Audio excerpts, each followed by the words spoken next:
Welcome to Dear Dev. Just take this as your chill space where we can figure out tech together. Alright, let's dive in. So today, we're going to be looking at a super common beginner mistake that happens in JavaScript. That is forgetting to use event.preventDefault.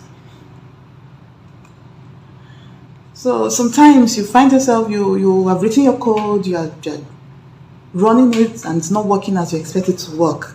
You have written everything according to the tutorial, you have done event listener, you have written every part of the script. So why is the page loading when I ask you to do something else?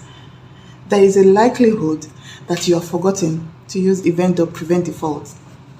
So I have an example here. I have my browser and I have my HTML file that also includes my script. And I am telling my script that, okay, based on this form that has an ID of my form, every time I submit, I want you to show me the text content with the hello and whatever name I input in the form. That's the input tag of the form. That's what I'm expecting. But when I come here and I type my name, I submit, the page reloads. And what I'm expecting to see shows somewhat briefly and it's gone. Why is this happening? The thing is that browsers have a default way they handle matters. So normally when it comes to form, when you click on the submit button, the page is expected to reload and send the data somewhere else, most likely the server. That's the default reaction you're supposed to get from a form. So the form, that's what happened before the script realizes that it's supposed to do something else. So many times, because the page has reloaded, the rest of the script is not run. So what we would do to fix this problem is that we come and say event.preventDefault before we run the other parts of the script inside our event listener. So we come and say event.preventDefault. I am using E here because I have labeled my argument as E. That's the event argument. So it basically means I could just use event instead of E and it will still give me the same result. So when I use event.preventDefault, I am telling the browser, hold on. I got this. You don't have to do anything. Let me handle the way the form should react when you click the submit button. So the browser says, oh, okay, I'll leave it. So let's test that to be sure that it works. When I use Olaide in my input, I'm supposed to get hello Olaide. I have told the browser, don't worry, I got this. And the browser said, oh, no problem. I believe you. And left it there. So now the page is not doing what it would normally do when you click the submit button because I have told the browser, hold on, I got this. So many times we have scripts that want to stop the normal way things flow and handle it in a particular way we want. Like we want to do some validation.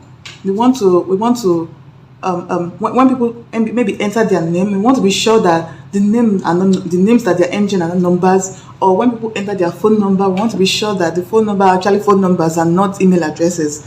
So we could ask the browser, hold on, I want to check for some things. So the browser has its own validation technique, but we might have other things we want to check before sending the information to wherever, like the server. But we will not be able to check that if we don't ask the browser to hold off because we want to handle things ourselves. That's why we need to use event.preventDefault. Okay, so now let me try it again and be sure that my code is really working. Dear Dev. Oh, hello dear developer. It still works. There are other instances where we also need to use event.preventDefault, and that's when you have a link. That's another, there are many others, but the link is another common one. I am looking at a scenario where when I click on the link, I don't want it to take me to Google, even though the URL, the href is saying that it should go to Google. But I don't want that to happen. I just want it to alert I have intercepted your click. But let's see what happens when we click on the link. It alerts I have intercepted your click, and it takes me to Google. That is not what I wanted. I wanted it to alert and sit on my page. So if I want the browser to skip its default behavior and tell it I got this, that means I have to use event.preventDefault. So in the click event, where we are listening for the event, we tell it, hello browser, I got this, by saying event.preventDefault. As you can see, the name I called my argument here, which is E, is what I've used here. Some people use event, some people use E, some people use EVT. Just make sure that whatever you call it within the parentheses is what you call it here. So now let's test our link, now that we have told the browser that we've got this. So when I click on the link, it alerts, I have intercepted your click. Okay, and my page still sits there. It's not taking me to Google because I've told the browser I want to handle what happens whenever I click on the link. So guys, many times we have written forms and we click and the page loads and loads and loads and it's not giving us what we want. There is a likelihood that the problem is that we have not used event.preventDefault. The browser has its default way, and we have to tell it, don't worry, I got this. So if you have any other questions concerning beginner issues, please drop your questions in the comment section below. Also, I want to know if you have spent 2 hours trying to debug something only to find out that you forgot to use event.preventDefault. Let's laugh about it and catch some cruise. So do not forget to like and subscribe to get more of this type of videos. Thank you for your time.